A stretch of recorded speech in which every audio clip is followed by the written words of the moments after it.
जिस दिन मैं रिजल्ट डाउनलोड करने गया ना, उस समय मतलब इतना प्रेशर था, हमको लग रहा था ना कि 685 नंबर पे मेरा नाम आ जाए, लेकिन आ जाए भाई।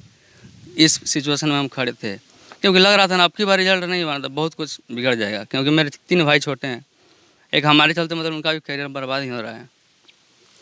तो सारा चीज़ मन में चलते रहता था, लेकिन जब रिजल्ट डाउनलोड किया ना, पहले पेज पे नाम देखा अपना संतोष खराब, क्या बताएं आपको, अकेले रूम में तो खूब चिल्लाए।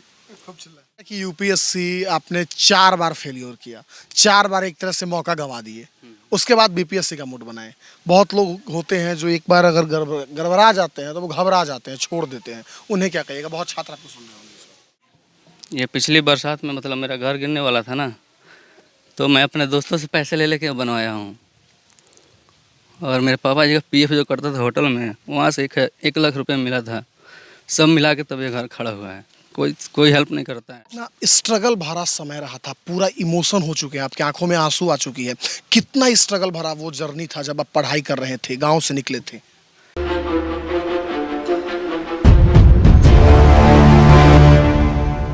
इस वक्त चनपटिया विधानसभा में हम हैं और हमारे साथ संतोष जी हैं।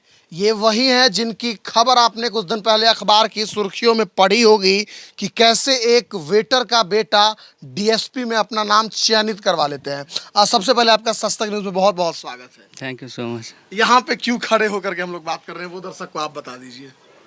क्योंकि आज हमारा रिजल्ट आया है, मतलब बीपीएससी में सिलेक्शन हुआ है और यहाँ से मेरे घर का रास्ता जाता है। ये रास्ता जाता है, हाँ हाँ, जो कि जिनके घर तक जाने का एक समुचित रास्ता नहीं है, हाँ जी, उनका सिलेक्शन बीपीएससी में कौन सा रैंक आया है? 85th रैंक है। 85th rank. और डीएसपी की सूची जो है उसमें कौन सा रैंक है? 21 यानी कि 21वीं। अब बात करते हुए इनसे हम चलेंगे कि इनकी जर्नी क्या रही, कैसे रही। अच्छा, अब एक चीज़ अक्सर देखा जाता है कि जो पिताजी काम करते हैं, किसी के भी पापा काम करते हैं, उस काम से जोड़ करके अक्सर बच्चे को देखा जाता है। तो आपको कभी ऐसा सुनने के लिए मिला था कि तुम भी होटल में ही काम करोगे, इस सब तरह की कुछ बातें? हाँ, 12th के बाद जब बीटेक फाइनल हुआ, उसके बाद मतलब टाइम लगने लगा, तो लोग बोलते थे कि कितना हो पढ़ोगे तो होटल में नहीं जाओगे।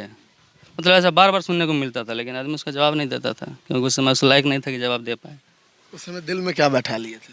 यहीं कि कुछ करना है, क्योंकि गांव में जो सिचुएशन है ना, यहाँ पे बच्चों को पढ़ाया नहीं जाता है, सिर्फ होटल में काम करने के लिए भेज दिया जाता है। तो मन में कहीं ना कहीं था कि एक दिन मैं एटलीस्ट को ऐसा कुछ कर लेता हूँ, तो हमको देख एटलीस्ट लोगों के मन में तो आएगा ना कि बच्चों को पढ़ाना चाहिए।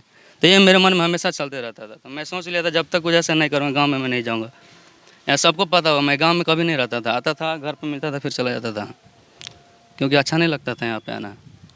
घर जाने का सही से सड़क भी नहीं है आपके घर? एकदम नहीं है, दिख रहा है।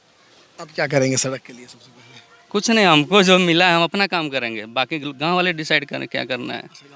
हाँ, हमको कुछ नहीं करना है। ये जो 21वीं रैंक आपने लाई है डीएसपी के सूची में और 85वां यानी कि 85th रैंक जो आप लाए हैं, उसका श्रेय किसे दे रहे हैं? इसका पूरा का पूरा श्रेय मेरे पिताजी, क्योंकि उनका त्याग है कि इतने सालों के बाद भी हमको कभी वो रोज़गार के लिए नहीं बोले। और सबसे बड़ी बात होती है फाइनेंशियल प्रॉब्लम, और फाइनेंशियल हेल्प जो है हमारे अमित गिरी भैया जो हैं, पायनियर कोचिंग संस्थान के डायरेक्टर हैं, बेतिया में उनका कोचिंग चलता है पायनियर कोचिंग, वो हमारा पूरा फाइनेंशियल सपोर्ट किए हैं 2012 से लेकर के अभी तक। यदि वो नहीं होते तो शायद हम यहाँ पे नहीं होते, तो उन्हीं की बदौलत हम यहाँ पे हैं। संतोष जी का घर है, ये पहले ये घर था, दिखाइए, ये पहले घर था और बाद में ये घर बना है, जिस घर में ये कभी कभाल रहते थे। कैसे बना घर, क्या हुआ, कुछ बताइए। ये पिछली बरसात में मतलब मेरा घर गिरने वाला था ना, तो मैं अपने दोस्तों से पैसे ले लेके बनवाया हूँ। और मेरे पापा जी का पीएफ जो करता था होटल में, वहाँ से 1 लाख रुपये मिला था। सब मिला के तब ये घर खड़ा हुआ है। कोई हेल्प नहीं करता है। कितना स्ट्रगल भरा समय रहा था, पूरा इमोशन हो चुके हैं, आपकी आंखों में आंसू आ चुकी है। कितना स्ट्रगल भरा वो जर्नी था जब आप पढ़ाई कर रहे थे, गांव से निकले थे। वो सिर्फ मैं ही फील कर सकता हूँ, कोई और नहीं फील कर सकता है, क्योंकि हमेशा दिमाग में चलते रहता था कि क्या होगा आखिर। क्या बताएं, हम कुछ बोल नहीं पा रहे हैं। अच्छा, पढ़ाई कहाँ से आपकी चली थी, प्राथमिक शिक्षा कहाँ से, क्या आगे कैसे होती है? पारस पगड़ी चौक पे एक स्कूल है, सरस्वती बाल विद्या मंदिर पहले हुआ करता था, आज भी है। तो वहाँ पे हम 7वीं क्लास तक पढ़े थे। उसके बाद मिडिल स्कूल में पढ़े, प्राइमरी स्कूल राजकीय मध्य विद्यालय पारस पकड़ी। उसके बाद जाकर के हाई स्कूल से हम सरिस्वा हाई स्कूल है, वहाँ से 10th क्लास पास आउट हुए। उसके बाद बेतिया से MJK कॉलेज से इंटरमीडिएट पास हुए, 1st डिवीज़न हुआ। दोनों जगह बहुत अच्छे मार्क्स आए थे। यानी मार्क्स को देखते हुए अमित भैया बोले कि तुम आगे पढ़ाई करो, उनका सपोर्ट मिला तो NIT अगरतला से मैं बीटेक किया हूँ। जेई मेंस जेई एडवांस दोनों क्वालिफाई किया था। 6 महीना मतलब बंसल क्लासेस में क्लास किया था और उसके बाद ये अच्छा, आपने बताया कि यूपीएससी आपने 4 बार फेलियर किया, 4 बार एक तरह से मौका गंवा दिए, उसके बाद बीपीएससी का मूड बनाए।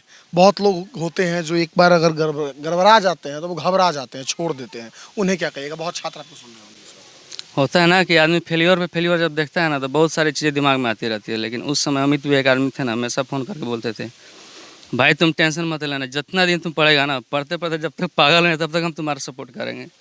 तो ये जो चीज़ें हैं ना अंदर हमेशा इंस्पायर करते रहती थी। जब इतना आदमी हमारे पीछे खड़ा है तो हम क्यों सोच रहे हैं इतना। और दूसरा होता है गार्जियन की, वो हमेशा ये हम कितना हो अपना डिवोशन दिखाएं, गार्जियन बोले नहीं तुमको कमाना ही है तो कैसे पढ़ पाएंगे। तो पापा जी का मतलब ये सबसे बड़ा चीज़ था कि वो कभी हमको टोके नहीं कि बेटा तुमको अब कमाना होगा, हमसे कुछ नहीं होगा। ये हमेशा बोलते थे कि तू पढ़ाई करो, तुम्हारे लिए अपना शरीर तक बेच देंगे हम, लेकिन मतलब कुछ एक हो तरह से जाएगा। संतोष जी को पढ़ाई से संतोष नहीं हो रहा था।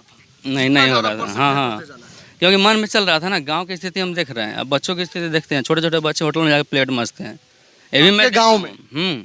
2010 में मैं जब मैट्रिक एग्जाम दिया था उसके बाद मैं 1 महीने होटल में गया था। मैं ये चीज़ सब देखने के लिए, वहाँ पर छोटे छोटे बच्चे प्लेट मज रहे थे। 1 महीना मैं भी काम किया होटल में। उस समय 2000 रुपये मिला था।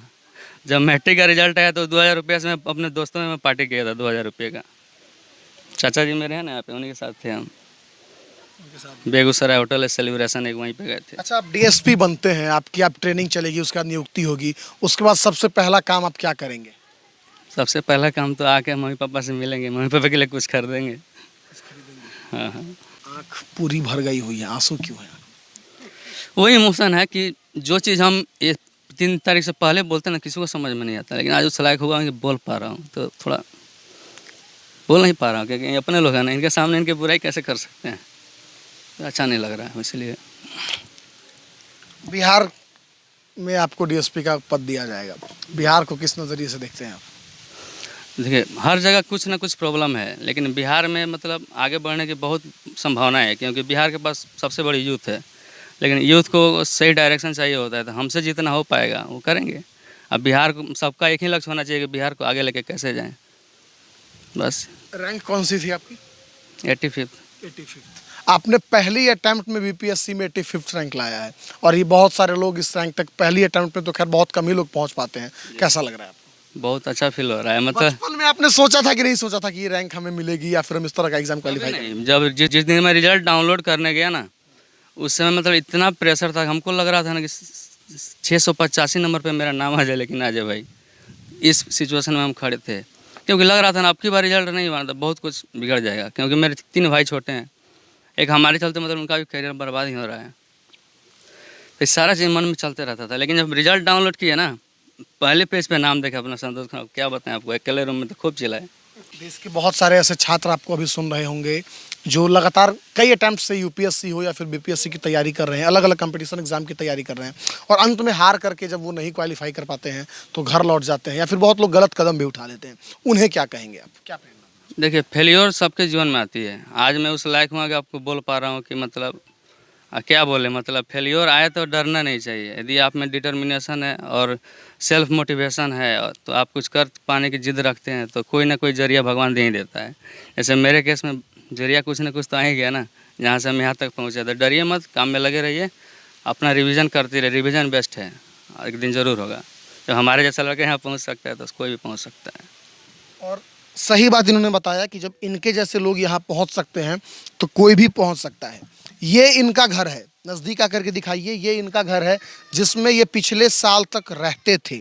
बारिश के कारण ये घर गिरने के कगार पर पहुंच गया, तो दोस्तों से पैसे ले करके, आप उधार बोले या फिर कर्ज बोले, उसके साथ साथ जो इन्हें पढ़ाने में मदद करते थे अमित भैया, उनसे पैसे ले करके इस घर को बनाया गया ताकि इसमें वो रह सके। इनकी माता जी हैं, हम उनके पास चलने का कोशिश करेंगे क्योंकि इनके आंखों में भी पूरा पानी आ चुका है।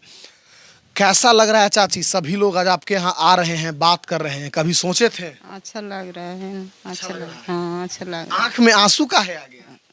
सब दुख सुन के आंसू आ गए। दुख सुन के अब तो सब दुख दूर हो जाएगा बेटा। डीएसपी अच्छा बनेगी। बेटा, तो अपने सबन के थी बात, सब दुख दूर हो जाएगा। अच्छा, बचपन में क्या सोचे थे आपकी उनको क्या बनाना है?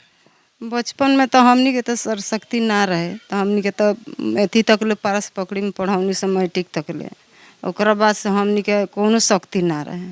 उतना तो हमनी के लड़का से खाना खाए के तक ले शक्ति ना रहे जे खाना खियाई सन। तब बेतिया चल गल मैं तो बउआ के लगे, तब जाके हमनी के इनकरा से अथी हो गए।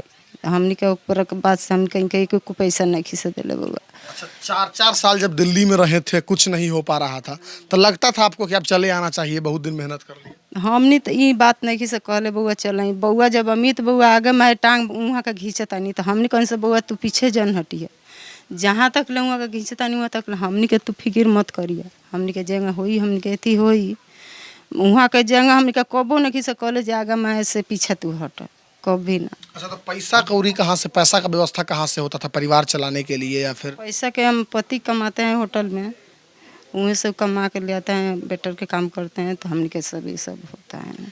और इसीलिए हमने शुरू में कहा था कि एक वेटर यानी कि जो होटल में आपको खाना सर्व करते होंगे, उनके एक लड़के ने ऐसा कमाल करके दिखा दिया कि गांव के जो लोग इस दरवाजे पे शायद पहले कभी नहीं आते थे, वो भी अभी आ रहे हैं।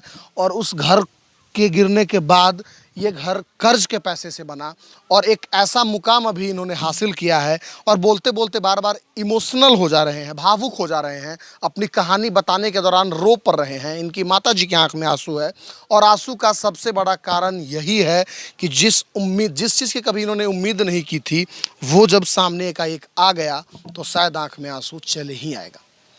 ये सिर्फ इस घर की कहानी नहीं है, चाहे तो आप अपने जीवन में भी इस कहानी को उतार सकते हैं। और ये सिर्फ एक कहानी नहीं बल्कि एक हकीकत है, जो हकीकत सभी को जानने की, समझने की और सुनने की ज़रूरत है।